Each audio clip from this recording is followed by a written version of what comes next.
Bred To Win, brought to you by Inglis. Don't miss round 2 of the Easter Yearling Sale, Riverside Stables, July 5.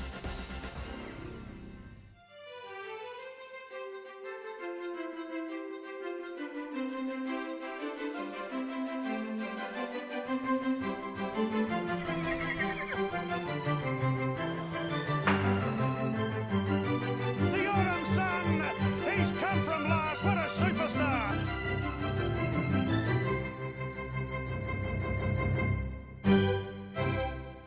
Hello, I'm Caroline CSE. Thanks for joining me for this edition of Bred To Win, coming to you from Lime Country Thoroughbreds in the Southern Highlands of New South Wales. Coming up, we bring you some of the stories of the 2020 Australian Stud and Stable Staff Awards finalists. We catch up with yearling buying supremo David Ellis as Tiakau celebrate another sensational 12 months of Group 1 success. Lime Country's Jo Griffin and her favourite English sales story, and the Australian Turf Club's popular media man Brett Devine in Arrowfield Studs, the horse who made you love racing. All that coming up, but first the latest breeding news in the Cambridge Stud Bred To Win wrap.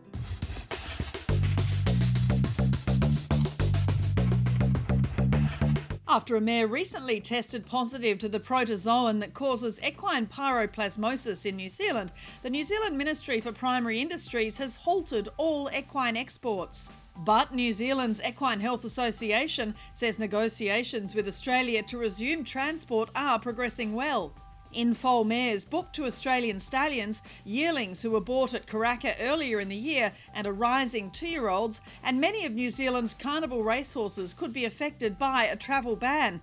But with the source of the test isolated and not showing any symptoms, and no horses in contact with the mare showing signs of having pyroplasmosis, they are hopeful the prospects for travel to resume soon are positive.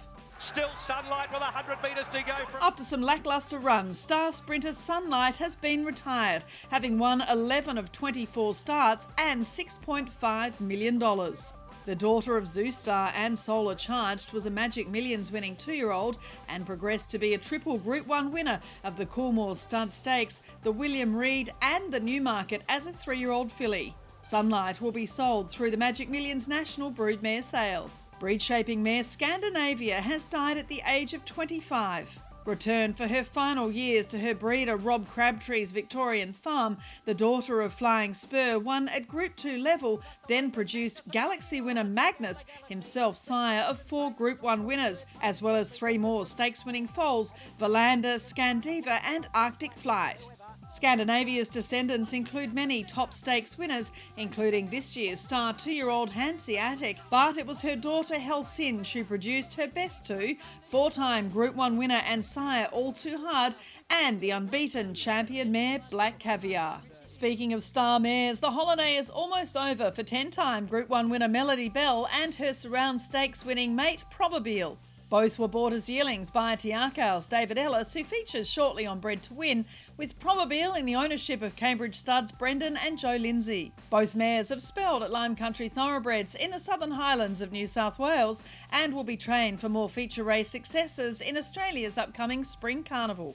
Star Tasmanian stallion Needs Further, sire of Australian Guineas winning filly Mystic Journey and 4 other stakes winners, will relocate to Aquas Farm in Victoria for this spring. With travel difficult, Armadale Stard felt he'd get a better chance of a good book of mares in the state where it all began for his sire in Costa del Lago. He'll stand for a fee of $13,750 alongside Zoostar's Lean Mean Machine, who stands for a similar fee of $13,200. First on the inside of Maggie Mes. With another record amount of over 600 entries, the May Inglis Digital online sale countdown has been pushed back to start at 10 a.m. this Thursday, May 28. More highlight lots include last week's Chris Waller-trained Randwick winner by Nakoni, Earth Song. Also, debutante stakes winning 2-year-old Champagne Boom, still in training as a 3-year-old with Lindsay Park Racing, and promising 3-year-old Epaulette Gelding Highly Decorated, a winner just a week ago on Scone Cup Day. They won't get the Rothfire. The Queensland Winter Carnival is gathering pace with a new JJ Atkins favourite in the shape of Rothsay's son Rothfire. Described by trainer Rob Heathcote as his best since buffering, the son of Hussain Mayor Hussain on Fire was ultra impressive in the Group 2 Champagne Classic. The Group 2 Victory Stakes saw victory go to Victorum, a son of I Am Invincible, sold for $65,000 at the Magic Millions 2-year-old in training sale to his trainer Jenny Graham. And the Gunsynd Classic for 3-year-old staying types went to the son of High Chaparral's Red Giant, Super Giant, in a duel to the line with Smart Missile's Ballistic Boy, giving trainer Michael Costa his first stake success. And Aquis Farm's late sire, Spill the Beans, had first and third in the 2-year-old handicap on the program, currently leading the first season sires list on winners with 10 to date. Cosmic Force was a Magic Millions yearling sold from the Nolans Raheen stud to Aquis Farm and Kendricks Racing. It's a Pasadena neck in front. To Randwick, where there was a bit of a Kiwi feel to a few results, with a first city win for the delightful Karaka yearling sale result from 2 years ago, Opacity. Champion Thoroughbreds and trainer John O'Shea combined with Waikato studs young Harry Chittick to sign for the son of Ocean Park for $70,000. $70,000. John O'Shea and Company, thank you. Harry Chittick, the bidder. Well done, Harry. From the Ifraj mare Twilight Granita, racing for Champion Thoroughbreds, the 3-year-old has now won 4 of his 6 starts. And Cambridge Stud's late stallion Tavistock continues to throw promising young stayers, with Stockman a strong 3-year-old winner over the well-bred Reinvest over 2,000 metres for Jamie Walters' proven thoroughbreds. Stockman is from the dual group-winning New Zealand mare Crimson.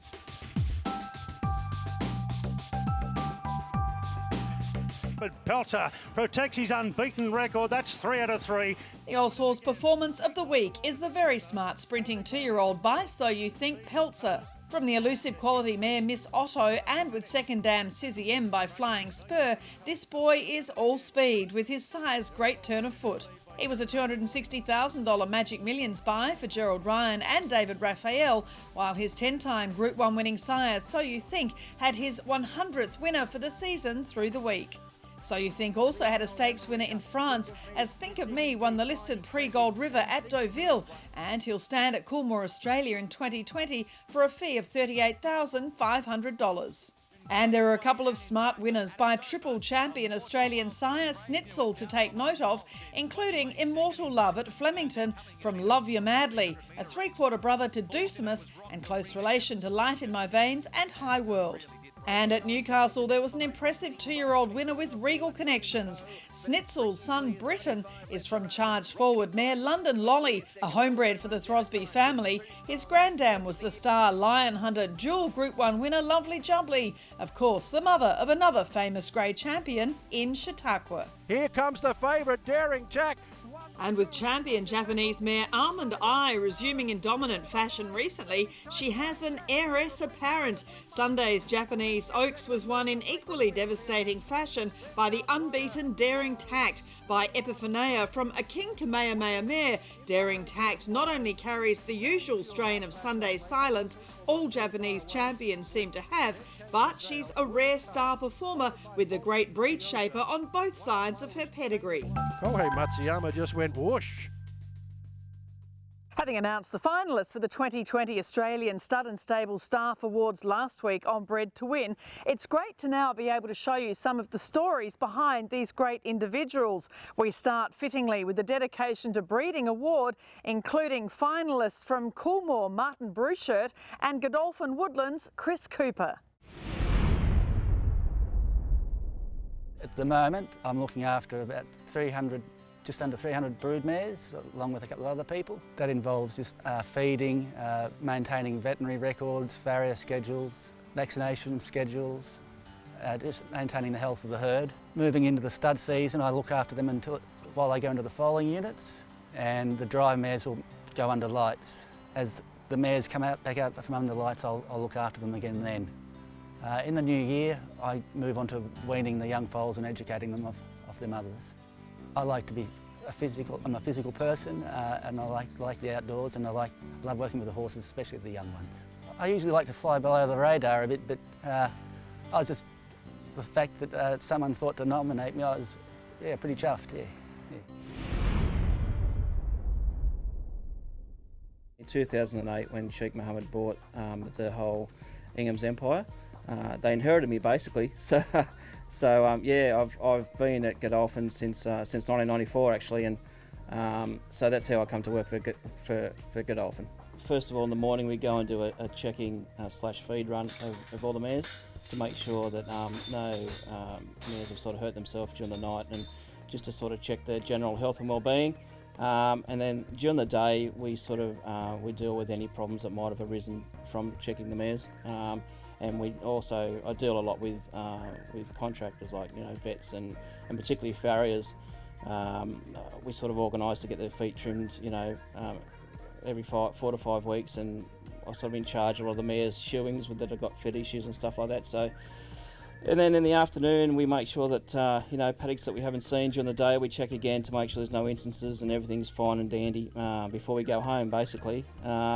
And in that we've also always got some Godolphin management coming to look at our horses as well. So we make sure that they're presented up to Godolphin standard, at all times. And so it takes a fair bit of work, tends to fill our days in pretty quickly. And of course during the breeding season, which runs from August till the end of the year, I'm heavily involved in reproduction work around the veterinary crushers, particularly with maiden mares that are just retired off the racetrack. So we sort of teach them to be nice and calm in the crush, and so that they become mothers, basically. So yeah, we tend to have pretty full days here at Godolphin, no matter really what time of the year it is. So this filly here needs no introduction, Elise. Very exciting to get a filly of this calibre to come to the farm, and to say that I can come and spend time with these fillies, it just blows me away. And right next to her we've got a Golden Slipper winner in Kiyomichi. I was twice picked to go to China, to Beijing, China in 2014 and 15 to help induct 24 young university Chinese graduates in a program that Sheikh Mohammed sponsored for quite a few years called the DITI program, and then they will be split up and go to various Godolphin facilities around the world. And we were lucky enough to have 4 of them here over a few years straight, and that probably ignited my passion for training. When this farm is now known as the #1 pick for work placement for use for Sydney Uni, for vet students mainly. So it has sort of helped my career, changed my career slightly, in that Godolphin is now known as an educational type company, as well as the breeders of top class racehorses. So that's probably changed my career, or helped my career somewhat, just being sort of a bit more known globally for the things that we do here. But we love horses, and that's why we're here. And I've been very fortunate in my career to work with some wonderful horsemen and women. That would be the first part of why I really like my job here, is the people you work with. And the second part is, of course, the horses, as every horse person would probably answer. Whether you're having a good day or a bad day, you can just walk in and to these high class horses, just give them a pat, and they don't really mind what sort of mood you're in, and they're a great leveller. So first the people, then the horses is what I really love about my job.